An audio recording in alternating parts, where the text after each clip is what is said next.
So what's the law if a person has a river or a stream running through their backyard?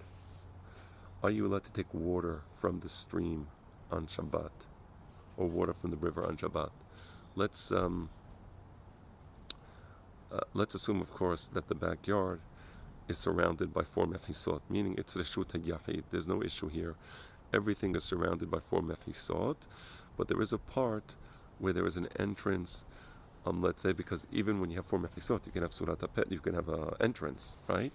So you can have doorways which are open. But let's assume it's a reshut hayachid without getting into what constitutes a reshut hayachid. Let's assume it's a reshut hayachid.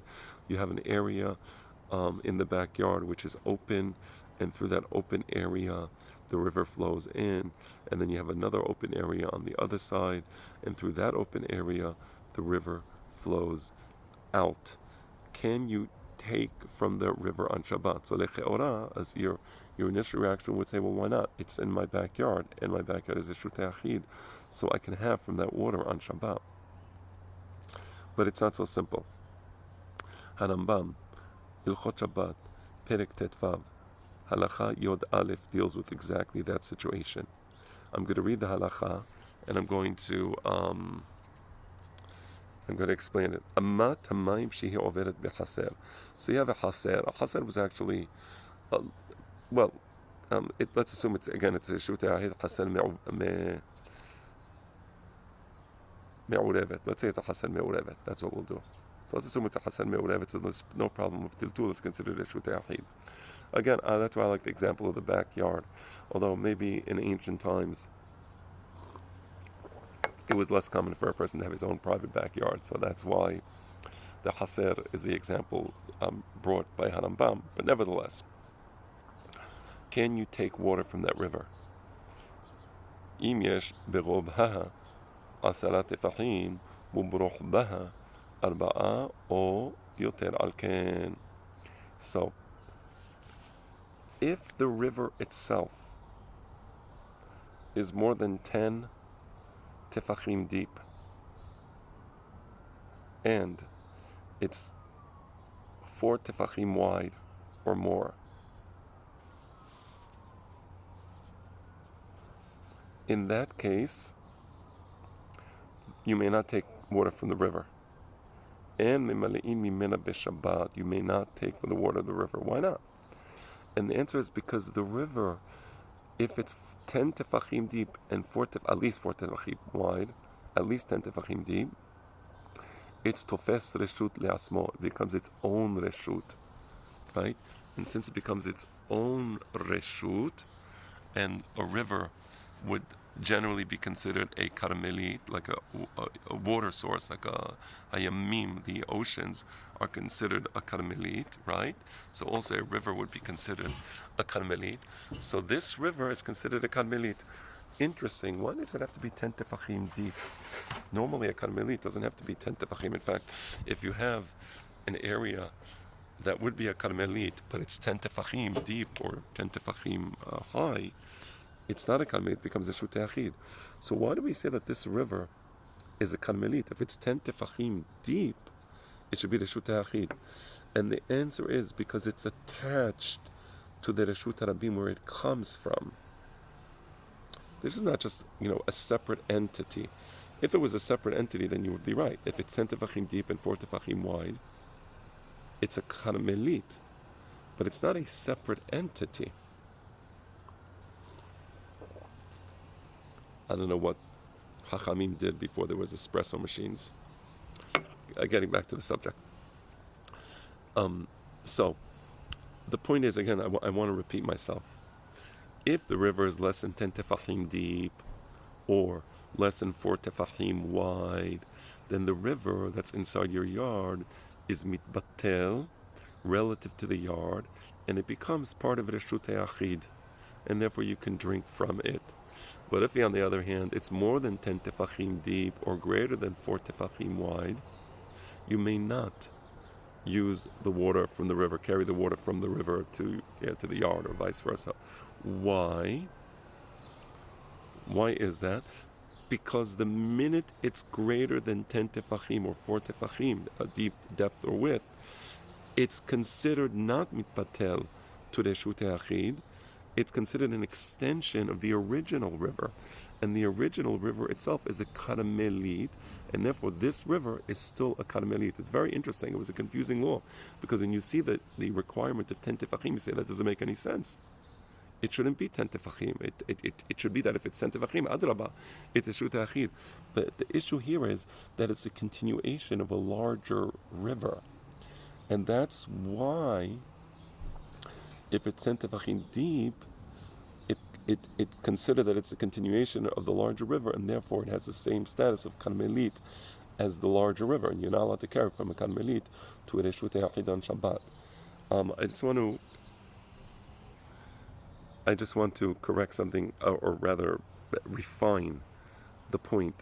Let's say this river is 10 tefachim deep and 4 tefachim wide minimum. You're not allowed to carry the water from the river to your yard, for example. You are allowed, however, to drink from the water of the river by, let's say, bending down, and I would say gulping the water, so to speak, because there is another law in Perek Tetvav. Again, I'm going to read to you the law. Lo ya'amod adam b'reshut hayachid v'yishteh b'reshut harabim. You're not allowed to be in the Reshut hayachid, let's say, in your house, and then you stick your head outside the house, and your head now is going to be outside the house in the Reshut Harabim, and you're drinking, let's say, from water that's in the Reshut Harabim. You cannot do that. B'reshut Harabim v'yishteh b'reshut hayachid, or vice versa. Let's say you're standing outside the house, you stick your head inside the house, and you drink from a bowl of water or punch, as the case may be. Unless you add your entire most of your body, your head and most of your body, was in the reshut that you're drinking in. So that's the test. If your head and a majority of your body is in the reshut that you're drinking in, we no longer look at where your feet are planted, right? When do we say that one may not stand in one reshut and drink from another reshut, unless his head and a majority of his body are in that other reshut? When he's drinking with beautiful utensils. So, for example, you have these beautiful utensils in the Reshut Hayachid, and you're going to use, and you're standing in the Reshut Harabim, and you're going to. So you have these beautiful utensils, or nice utensils. So then we're worried about you carrying the utensil from one reshut to the other. So, for example, you're going to stick your head inside the Reshut Hayachid, and there's a cup there, a nice cup, and you're going to use a cup to drink. That's when you can't do it, because you may end up taking the cup with you from Reshut Hayachid to Reshut Harabim. That's the reason for that gezerah. Meaning it's a gezerat hachamim. Really, you should be allowed to stick your head out the window and drink from Reshut Harabim if you're standing in Reshut Hayachid, or stick your head into the window and drink from Reshut Hayachid if you're standing in Reshut Harabim. It should be allowed as a deoraita matter. But Hachamim gazru that if it's kelim na'im, if you're drinking from kalim na'im, we're worried that you're going to take the nice utensil from one Reshut to the other Reshut. So it's a gezerah. It's a gezerah. And because of that, because it's only a gezerah, if it's not nice utensils, let's say it's a paper cup, we're not worried that you're going to be like, oh my gosh, I need this paper cup, right? Or a plastic cup.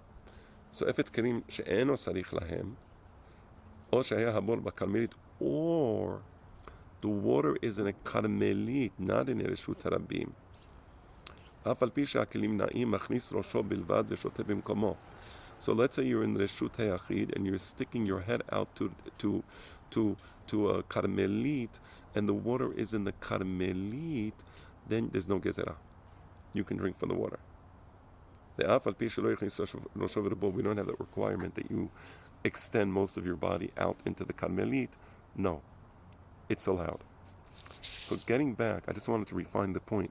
When we're talking about this river and saying that if the river is more than 4 tefachim wide and more than 10 tefachim deep, that it's tofes reshut le'atzmo, it's its own reshut, and therefore it becomes an extension of the karmelit, and therefore you may not carry water from the river to your haser, or from that's carrying the water. But if you're standing in the Haser and you want to bend over and drink from the river, that would be allowed. That would be allowed. Right? Because you're allowed, to stand in the Reshut Yachid and drink from Karmelit. We saw that in the previous halacha. So here we're talking about carrying the water from the river. Okay? And that's why Hanabam is medayak. He doesn't say en shotin mimena b'Shabbat. He says en memalein mimena b'Shabbat. Like Rivka, but Betuel would not be allowed to fill up the pitchers with water, because then you would be, that would not be drinking. That would be filling up with the kelim. So en memalein mimena b'Shabbat. That's not allowed already. Okay. So what do you have to do if you want to, if you have this you have a river or a stream and you want to drink from the water on Shabbat, you want to rather fill up the pitchers with water on Shabbat, what do you have to do? You have to put a mechisa of 10 tefachim. So let me explain what this means. So the river is entering the Haser. So you have to literally put the mechisa in the water where the river is entering the Haser, and the mechisa has to be a minimum of 10 tefachim, right? And you have to do the same thing at the place where the river exits the Haser. You have to put a mechisa of 10 tefachim. Why? Because by doing that, you are legally, as a matter of law, not as a matter of fact. People confuse law with fact. As a matter of law, you just separated the portion of the river that's in the Haser from the portions of the river that are outside the Haser. And this mechisa now, by separating that portion of the river,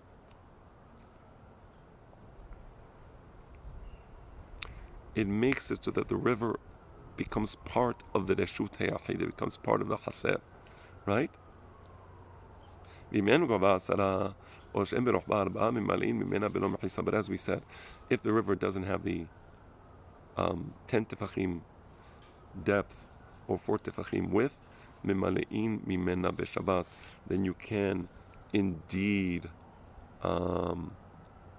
you may indeed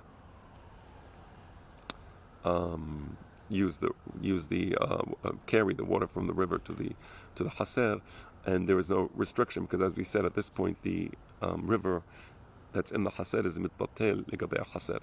Let's read another halacha. So now, continuing again in Chot Shabbat Perek Tet Vav, halacha Yud Bet. Haya berochba yoter me'aser amot. So now we're dealing with a situation where a variation. Same theme. You have a river entering the Haser from one side, exiting from another side. We said that normally, what do you have to do if the river meets the minimum dimension of 4 by 10 or 10 by 4? We said you have to put a mechisa, and later on we'll study more what the mechisa is. But there is a variation. What if it's the entrance of the water, meaning the water is entering the Haser, and it's a big river. It's wide. It's more than 10 amot wide, right? That's the situation. Now, why should it matter if it's more than 10 amot wide? Why should it matter if it's more than 10 amot wide? And the answer is because, again, law. It's legal theory. Legal theory is as follows. So long as, when you have a Reshut HaYachid, the Reshut HaYachid can have a petach, can have an entrance, surat petach. So you have a door, you have an entrance, and the door doesn't necessarily need to be closed. It can be open. So you have this space where people walk in and out of the Haser, and it's an open space. There's no door closing it. It's just surat petach, right? That's okay. That doesn't annul the Reshut HaYachid, because it still has the 4 walls around, and walls have entrances and exits, right? So, but there's a condition. It cannot be more than 10 amot wide. Up to 10 amot is fine. More than 10 amot, that is no longer considered an entrance as a matter of law. And because it's not considered an entrance as a matter of law, that's considered a pirsa. And the pirsa it's considered a breakage in the wall. And the breakage in the wall annuls the wall. And now you don't have a Reshut Yahid anymore, because if one of the walls is annulled, you have only three walls. That's called Reshut Yahid Deoraita. It's called Karmelit. Reshut Yahid Deoraita, but Reshut Yahid Rabbanan. Not going to get into that now. But the point is, the Reshut Yahid, as a matter of law, is annulled. Now here actually it's an easier rule, because, well, no. Let's say the river enters one side, it's 10 amot wide.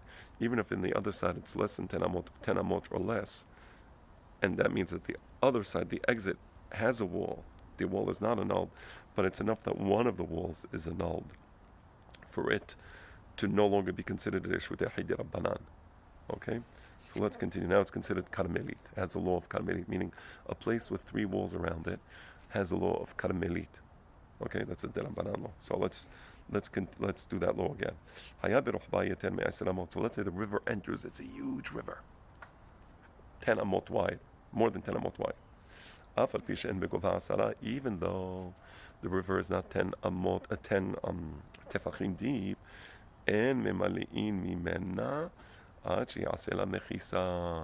now this river is not annulled because it's huge. It's not 10 tefachim deep. Doesn't matter because it's so wide that it's not considered that it's annulled. And therefore, you may not fill up water from the river unless you make a mechisa for the river. Because once you have the river more than 10 amot wide, that's considered a pirsa. Umafsedet mechisot. And this pirsa, it annuls the walls of the haser. So now, an interesting question. Okay, so now we dealt with the law of the river. So if it's more than 10 amot wide, again, you have to put the mechisot so that you cut off the river that's inside the haser from the portions of the river that are outside the haser. Okay, put that on the side now. That issue is clear. Okay? So again, let's just summarize actually. Let's summarize. You have this river entering the haser. If it's a thin river, it's like a stream, it's less than 4 tefachim wide, it's considered part of the haser. You can drink from it, of course, but you can even fill up from the water. Okay. Next situation. It's more than 4 tefachim wide and more than 10 tefachim deep. Now this river is not considered annulled relative to the Reshut Yahid, but rather it's an extension of the Karmelit where it comes from. And therefore, if you want to fill up water from this river, you would need to put a mechisa, 10 tefachim mechisa at the entrance of the river, 10 tefachim mechisa at the exit of the river, entrance to the haser, exit from the haser. We'll see that in a moment. That's another, and then you can fill up from the river. And finally, the third situation is that the river is more than 10 amot wide. In that case, we don't care. We no longer care whether it's 10 tefachim deep or not. This river has its own status, and not only it has its own status, meaning it's not mitpatel legabei haser, but furthermore, it's considered a pirsa in the walls of the haser. Because it has a pirsa, the walls are considered to be non-existent, and therefore it becomes a karmelit. The haser becomes a karmelit.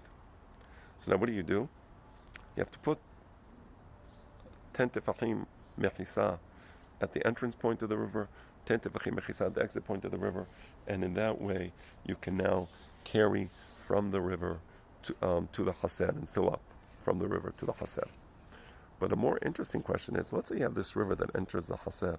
Forget about carrying from the river to the haser. Let's look at another point. Can you even carry in the haser? You're telling me that it's wider than 10 amot is considered a pirsa, and the pirsa is mevateret mechisot. So in that case, you shouldn't be able to carry in the haser. So let's read this. Can you carry in the haser in this situation? Forget about carrying from the river. Can you even carry in the haser?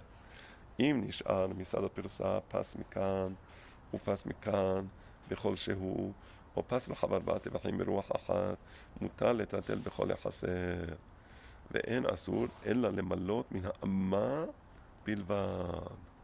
And the answer to that question is, it depends.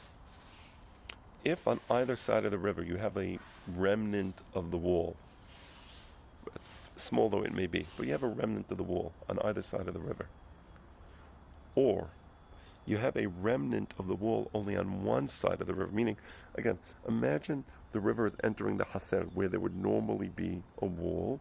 Now you have a river entering the Haser, right? You would normally have a wall here, but you don't. You have the river.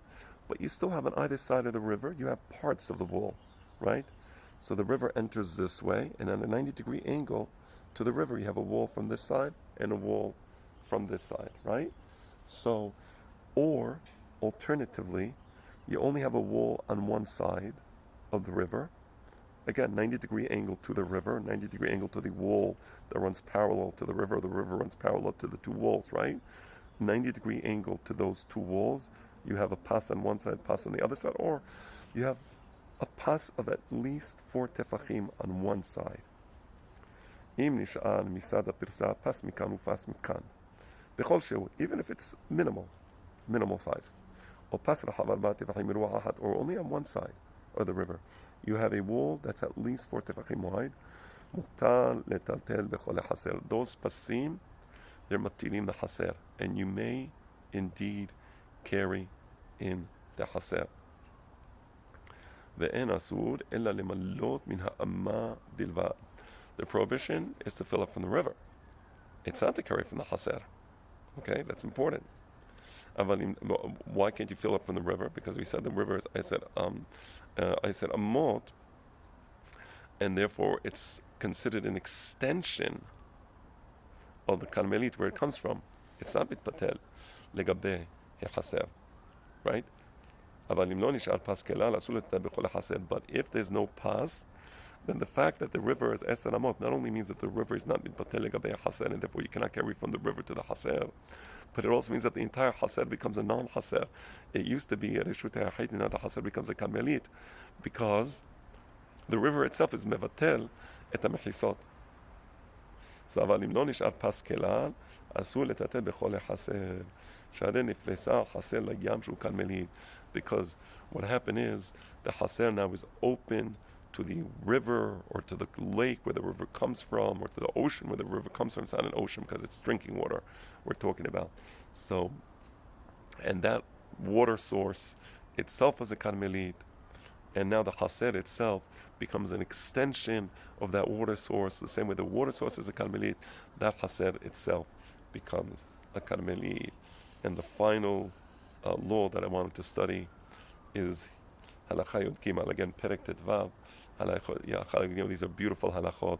Really, I love studying these halachot. Pikulei Adonai yesharim mesamechei lev. Ve'heach ma'amirin et ha'mechisa b'mayim. So now let's.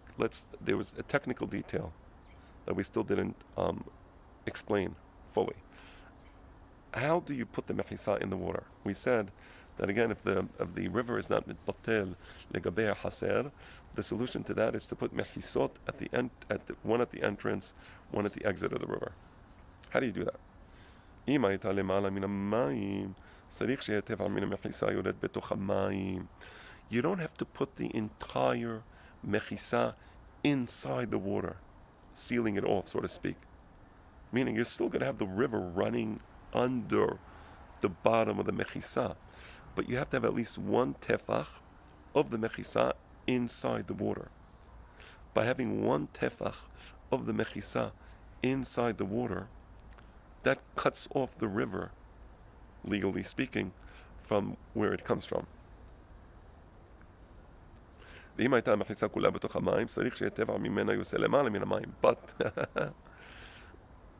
so you say, okay, I'll put the entire mechisa inside the water. Let's say the water is 20 tefachim deep.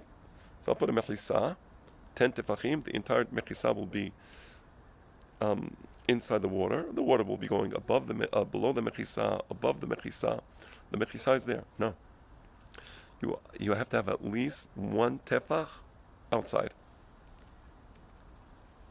So you have to have at least a tefach of the mechisa in the water, at least a tefach of the mechisa outside the water. You can't have the entire mechisa in the air. You can't have the entire mechisa inside the water.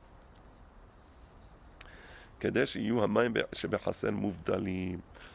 And so that in this way, the water or the portion of the river that's inside the chaser is considered separate from the portion of the river that's outside the chaser.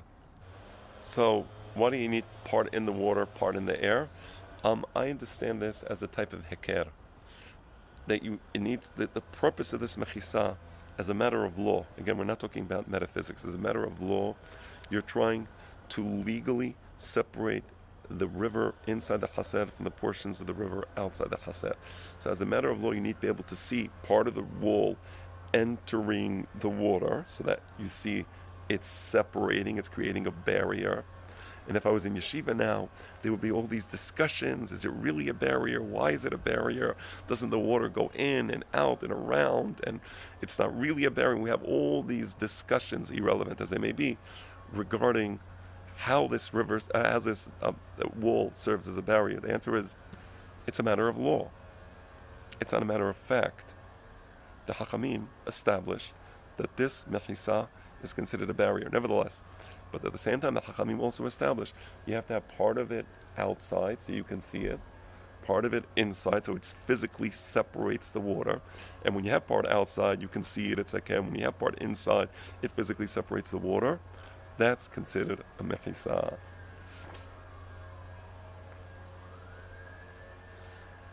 This is the only case where you have a mechisa teluya, a hanging mechisa, which is allowed. The